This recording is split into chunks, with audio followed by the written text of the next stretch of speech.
안녕하세요. 홍프로 스포츠입니다. 적중하신 가족방분들 모두 축하드립니다. 홍프로 가족방에서 모든 경기, 언어버 및 핸디캡, 최종 조합 공유해드리고 있습니다. 적중률 높은 홍프로 가족방은 고정 댓글에 있는 링크로 문의해 주시기 바랍니다. 10월 11일 월드컵 예선 7경기 분석 시작하겠습니다. 첫 번째로 바레인 대 인도네시아 경기 알아보겠습니다.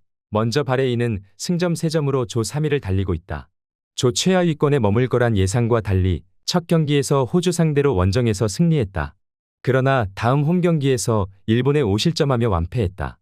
공격적으로 강점이 있는 팀이 아니기에 수비 위주로 무승부를 노렸는데 선제골 허용 이후 급격히 무너졌다. 그래도 알하얌과 베나디 등이 나서는 수비는 어느 정도 경쟁력이 있는 모습이다. 이어서 인도네시아는 9월 일정에서 2패가 유력했다. 월드컵 직행이 유력해 보인 사우디와 호주를 상대했기에 그런 결과가 예상됐는데 1패도 당하지 않았다. 이즈스와 허브너, 페르동크 등이 나선 수비가 안정감 있게 경기를 운영하며 두 경기에서 한 골만 허용했다. 제너를 비롯해 중원 경기력도 좋았는데 적극적인 귀화 정책과 신태용 감독의 용병술이 결과로 이어지고 있는 모습이다. 바레인은 홈에 2점을 앞세워 알 후마이단과 알 샤이키 등으로 승부를 보려 할 것이다. 그러나 제너의 안정적인 수비 보호 아래 허브너와 리도가 최종 수비를 책임질 인도네시아가 쉽게 리드를 내주지 않을 것이다. 두 팀이 접전을 가져가며 승점을 나눠 가질 것으로 보인다. 무승부를 추천합니다. 두 번째로 사우디아라비아 대 일본 경기 알아보겠습니다. 먼저 사우디는 인도네시아와 무승부를 기록하며 초반 2위에 머물러 있다. 그러나 조 1위 팀인 일본을 괴롭힐 수 있는 가장 유력한 대항마다. 워낙 좋은 클래스의 선수들이 많이 뛰는 리그기에 상위권 팀에서 로테이션 자원으로 분류되기도 하지만 알힐랄의 알도사리아와 알나스르의 가리브, 알카이바리 등 서아시아 최고 수준의 선수들이 있고 알 브라이칸과 알 셰흐리가 공격을 이끌 수 있다. 이어서 일본은 두 경기 12득점 무실점으로 1위를 질주 중이다. 첫 경기 중국전 대승에 이어 바레인 원정에서도 5골을 몰아쳤다. 이번 대표팀에 나가토모 유토와 히로키, 모치즈키 등이 합류하긴 했지만 수비진을 제외하면 전원이 해외파다. 우에다와 마에다, 엔도와 미나미노, 하타테 등 챔스를 밟은 선수들이 즐비하고 포르투갈 최고의 중앙 미드필더인 모리타와 브라이튼의 에이스인 미토마 등 강력한 전력을 자랑하고 있다. 일본은 미나미노와 이토주냐, 도안과 쿠보 등 이성과 최전방을 오가며 사우디 수비를 공략할 선수들이 있다. 그러나 칸누의 공백에도 가리브와 알카이바리, 알감디 등이 중원에서 터프하게 상대의 공격을 저지할 사우디 상대로는 고전할 것이다. 일본이 이전처럼 일방적인 경기 내용은 보여줄 수 없을 것으로 보인다. 그래도 전력상 우위에 있기에 신승 정도는 가져갈 수 있을 것이다. 일본 승리를 추천합니다. 영상은 잘 보고 계신가요? 핸디, 언어버 및 최종 조합 공유받아 보실 수 있는 가족방 입장 방법 알려드리겠습니다. 첫 번째로 영상 하단에 댓글을 클릭해 주세요. 두 번째로 댓글에 링크를 클릭해 주세요. 마지막으로 채팅 참여하기 후 메시지 주시고 답장 기다려 주시면 됩니다. 나가기 하시면 가족방 입장시켜 드릴 수 없습니다. 언제든 편하게 문의 주시기 바랍니다. 세 번째로 이라크 대 팔레스타인 경기 알아보겠습니다. 먼저 이라크는 예상대로 한국, 요르단과 더불어 조 선두 다툼을 하고 있다.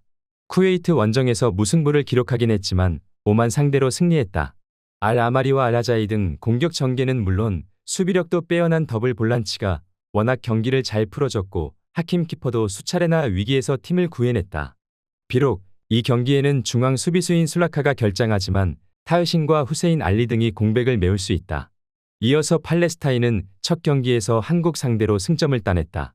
그러나 요르단 상대로 후반에 무너지며 패했기에 하위권으로 처졌다. 안정적인 수비를 보여줬지만 아부 알리를 제외하면 역습의 완성도가 떨어졌다. 때문에 이번 원정에는 확실하게 라인을 내린 수비 축구로 승점을 노릴 것으로 보인다. 팔레스타인이 라인을 내리며 선수비 후 역습으로 승점 추가를 노릴 것이다. 그러나 이라크의 강력한 수비 상대로 쉽사리 기회를 만들긴 어렵다. 아민이 빠른 발로 원정팀 수비를 공략할 것이고 아이맨 후세인이 기회를 놓치지 않을 이라크가 승리할 것이다. 이라크 승리를 추천합니다. 네 번째로 볼리비아 대 콜롬비아 경기 알아보겠습니다. 먼저 볼리비아는 4-3-3 포메이션을 선호하며 테르세로스와 페르난데스를 중심으로 역습을 시도하는 팀이다. 최근 칠레를 상대로 승리를 거두며 강한 저항력을 보였지만 바카의 부재로 인해 중원에서의 패스 전개에 어려움을 겪을 것으로 보인다. 하킨과 수아레즈의 수비 라인은 안정적이지만 공격 전개가 원활하지 않아 득점 기회가 제한될 가능성이 크다. 이어서 콜롬비아는 4-3-3 포메이션을 활용하며 하메스와 디아즈를 중심으로 지공 전개를 펼친다. 최근 아르헨티나를 상대로 승리를 거두며 강력한 모습을 보였다. 모스케라가 부상으로 빠졌지만 산체스와 미나가 경험 많은 수비 조합을 형성하며 볼리비아의 역습을 충분히 차단할 수 있을 것으로 예상된다. 듀란의 교체 투입은 경기 흐름을 바꿀 수 있는 중요한 전략이다. 콜롬비아는 압도적인 공수 밸런스를 바탕으로 경기를 주도할 가능성이 높다. 볼리비아는 중원 부재로 인해 정상적인 역습이 어려울 것이며 콜롬비아의 수비 라인도 탄탄하게 버티고 있다. 콜롬비아의 승리가 유력하지만 볼리비아의 밀집 수비 덕분에 대량 득점은 기대하기 어렵다. 콜롬비아 승리를 추천합니다. 영상은 잘 보고 계신가요? 핸디, 언어버 및 최종 조합 공유받아 보실 수 있는 가족방 입장 방법 알려드리겠습니다. 첫 번째로 영상 하단의 댓글을 클릭해 주세요. 두 번째로 댓글에 링크를 클릭해 주세요. 마지막으로 채팅 참여하기 후 메시지 주시고 답장 기다려 주시면 됩니다. 나가기 하시면 가족방 입장 시켜드릴 수 없습니다. 언제든 편하게 문의 주시기 바랍니다. 다섯 번째로 에콰도르 대 파라과이 경기 알아보겠습니다. 먼저 에콰도르는 4-3-3 포메이션을 선호하며 중앙 미드필더 중심의 짧은 패스 전개와 전방 압박을 특징으로 한다.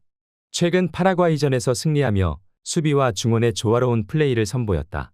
특히 미드필더 모이세스 카이세도는 중원에서 뛰어난 체력과 패스 능력으로 경기를 지배하며 전방의 에네르 발렌시아가 꾸준히 찬스를 만들어내고 있다.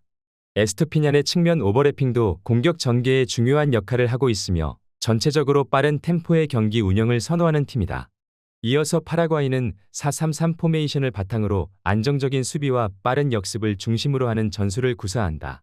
최근 볼리비아전에서 승리를 기록하며 수비적인 안정감을 유지했다. 알미론의 스피드와 개인 돌파는 파라과이 공격의 핵심이지만 최전방의 피타는 득점력이 다소 부족하다. 중앙 미드필더 비아산티는 공수 양면에서 활약하지만 수비에서의 집중력 부족으로 상대에게 찬스를 허용하는 경우가 종종 있다. 롱볼 전개를 통한 빠른 역습이 주된 공격 패턴이다. 에콰도르가 전방 압박과 중원 우위를 바탕으로 경기를 주도할 가능성이 크지만 파라과이의 촘촘한 수비와 역습 전술에 고전할 수 있다. 에네르 발렌시아의 공격이 파라과이 수비에 막힐 가능성이 있으며 파라과이도 알미론의 돌파력을 살려 역습을 노리겠지만 결정력 부족이 한계로 작용할 것이다. 결국 두 팀 모두 결정적인 찬스를 살리지 못해 무승부로 경기가 마무리될 것으로 보인다. 무승부를 추천합니다. 여섯 번째로 베네수엘라 대 아르헨티나 경기 알아보겠습니다. 먼저 베네수엘라는 최근 5경기에서 승리 2번과 무승부 2번을 기록하며 꾸준한 성적을 유지하고 있다. 최근 우루과이와의 무승부에서도 견고한 수비를 바탕으로 경기력을 보였다. 솔테도와 베요의 속공 전개가 주된 전략이지만 론돈의 제공권에 의존하는 단조로운 공격 패턴은 한계가 있다. 페라레시와 오소리오의 수비 조직력은 강점이나 전반적인 공격의 창의성은 부족하다. 직전 경기에서 상대의 압박을 극복하지 못하며 득점에 실패한 점이 문제로 남는다. 이어서 아르헨티나는 최근 콜롬비아전에서 패했지만 메시의 복귀로 공격력이 강화될 전망이다.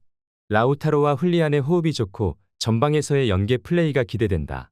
수비에서는 오타멘디와 로메로가 중심을 잡으며 안정적인 경기를 펼칠 것이다. 특히 아르헨티나는 빠르고 창의적인 전개를 통해 베네수엘라의 단순한 수비를 무너뜨릴 수 있는 전력을 보유하고 있다. 최근 경기에서 다소 부진했지만 메시의 복귀로 전술의 유연성과 공격력이 강화될 것이다. 베네수엘라의 수비는 견고하지만 단조로운 공격 패턴과 창의성 부족은 아르헨티나를 공략하기 어렵다. 아르헨티나는 메시의 복귀와 함께 더욱 공격적인 전술을 펼칠 것이며 베네수엘라의 수비를 상대로 득점할 가능성이 높다. 두 팀 간 체급 차이가 분명하고 아르헨티나가 경기를 지배할 것으로 예상된다. 아르헨티나 승리를 추천합니다. 영상은 잘 보고 계신가요? 핸디, 언어버 및 최종 조합 공유받아 보실 수 있는 가족방 입장 방법 알려드리겠습니다. 첫 번째로 영상 하단의 댓글을 클릭해 주세요. 두 번째로 댓글에 링크를 클릭해 주세요. 마지막으로 채팅 참여하기 후 메시지 주시고 답장 기다려 주시면 됩니다. 나가기 하시면 가족방 입장 시켜드릴 수 없습니다. 언제든 편하게 문의 주시기 바랍니다. 일곱 번째로 칠레 대 브라질 경기 알아보겠습니다. 먼저 칠레는 최근 5경기에서 승리 없이 무승부와 패배를 반복하며 부진한 모습을 보였다. 직전 볼리비아와의 경기에서 패배하며 경기 주도권을 잡고도 상대 밀집 수비에 고전했다. 마르셀로 바르가스를 중심으로 속공 전개를 선호하지만 공격의 핵심 산체스의 부재로 인해 팔라시오스가 중원을 책임지며 경기력에 문제가 생기고 있다. 수비 라인은 디아즈와 마리판이 지키고 있으나 소집 명단의 변화로 안정감이 떨어진다. 칠레는 전방에서의 창의성 부족과 후방의 불안정성으로 어려운 경기가 예상된다. 이어서 브라질은 최근 파라과이전에서 패배를 당했다. 호드리구와 하피냐를 중심으로 지공 전개를 펼치며 마르티넬리가 비니시우스의 공백을 메울 것이다. 마르키뇨스와 가브리엘의 수비 조합은 빠른 발과 견고한 수비력으로 칠레의 역습을 막을 수 있을 것이다. 기마랑이스는 활발한 활동량으로 중원을 지배하며 상대의 엉성한 공격을 저지할 것이다. 브라질은 창의적이고 유기적인 공격 전개를 통해 경기를 주도할 것으로 보인다. 반면 칠레는 산체스의 부재와 수비 불안으로 브라질의 공격을 막기 어려울 것이다. 브라질이 경기를 지배하겠지만 대량 득점보다는 안정적인 경기 운영을 통해 무난한 승리를 거둘 것으로 예상된다. 브라질 승리를 추천합니다.